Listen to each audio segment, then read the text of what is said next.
बहुत से लोग दर्शन शास्त्रों की और स्वर्ग नरक आदि की दुहाई देकर धर्मों की आलोचना करने लगते हैं। ये धर्म तो ईश्वर नहीं मानता या ऐसा मानता है वैसा मानता है आदि। मैं कहता हूँ ये फिजूल के झगड़े हैं। धर्मशास्त्र का काम नीति, सदाचार, प्रेम और मनुष्यता का पाठ पढ़ाना है। इसलिए धर्म को या धर्मशास्त्र को हम इसी नजर से देखें।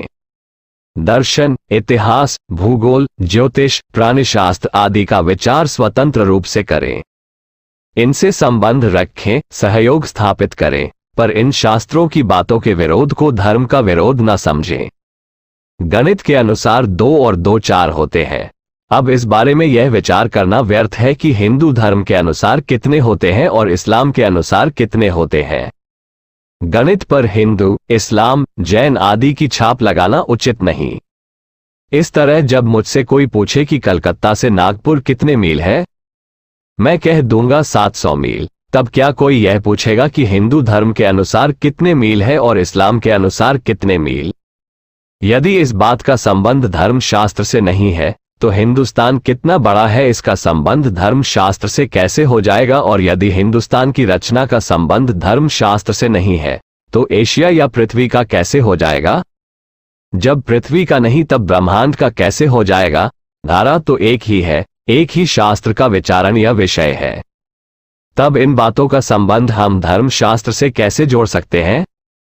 इसलिए मैं कहता हूं कि धर्म शास्त्र को धर्म शास्त्र रहने दीजिए। दुनिया भर के शास्त्र और उनके झगड़े धर्म शास्त्र पर न ला दिए।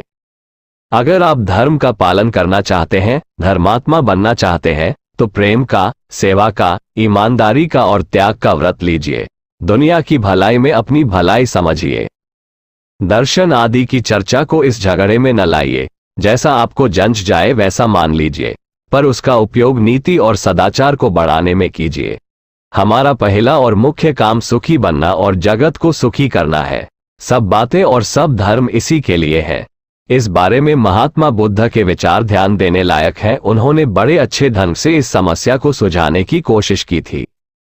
एक बार आनंद ने, बुद्ध के एक मुख्य शिष्य ने, बुद्ध से पूछा, भगवान, सभी लोग परलोक आदि के बारे में कुछ न कुछ निश्चित बात कहा करते हैं, आप कुछ नहीं कहते, यह क्या बात है?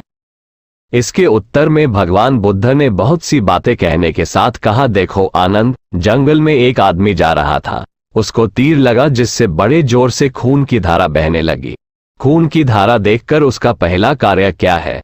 वह पहले खून की धारा बंद करे या तीर किसने बनाया आदि बातों की खोज करे। आनंद ने कहा, खून बंद करना पहला काम है। भगवान बुद्ध ने कहा, तो बस संसार में जो तृष्णा आदि के घाव प्राणी को लगे हैं उनका बंद करना पहला काम है। उसी के लिए मैंने 4 आर्य सत्य बतलाए हैं। तृष्णा आदि के बंद होने पर परलोक आदि कैसा भी हो, तृष्णा आदि हटा देने वाले का भला ही है। उसकी चिंता अभी से क्यों की जाए? मरने के बाद जैसा होगा देख लिया जाएगा। मैं आपसे यही कहना चाहता हूं कि ईश्वर, परलोक आदि आपको जिस प्रकार मानना हो मानिए, पर उसके किसी एक रूप के मानने न मानने से धर्म अधर्म का रिश्ता न जोड़िए। दूसरी बात यह है कि ईश्वर और परलोक आदि के मानने की बात मुंह से न कहिए। जीवन से न कहकर मुंह से कहना अपने को और दुनिया को धोखा देना है। हम में से अधिकांश ऐसे धोखेबाज ही है। इसलिए मैं कहा करता हूं कि 1000 में 999 व्यक्ति ईश्वर को नहीं मानते। मानते होते तो जगत में पाप दिखाई न देता। अगर हम ईश्वर को मानते तो क्या अंधेरे में पाप करते? समाज या सरकार की आंखों में धूल झोंकते समय क्या यह न मानते कि ईश्वर की आंखों में धूल नहीं झोंकी गई? हम में से कितने आदमी ऐसे हैं जो दूसरे को धोखा देते समय ये याद रखते हों कि ईश्वर की आंखें सब देख रही हैं। अगर हमारे जीवन में ये बात नहीं है तो ईश्वर की दुहाई देकर दूसरों से झगड़ना हमें शोभा नहीं देता। कहने का मतलब ये है कि हम इन बातों को जीवन में उतारने की कोशिश करें, ईश्वरवादी हो या कर्मवादी या अद्वैतवादी। अगर हम अपने वादों को जीवन में उतारने की कोशिश करेंगे तो धर्म की राह में सब अपने को एक ही जगह पाएंगे। झगड़ने का कोई कारण न रह जाएगा।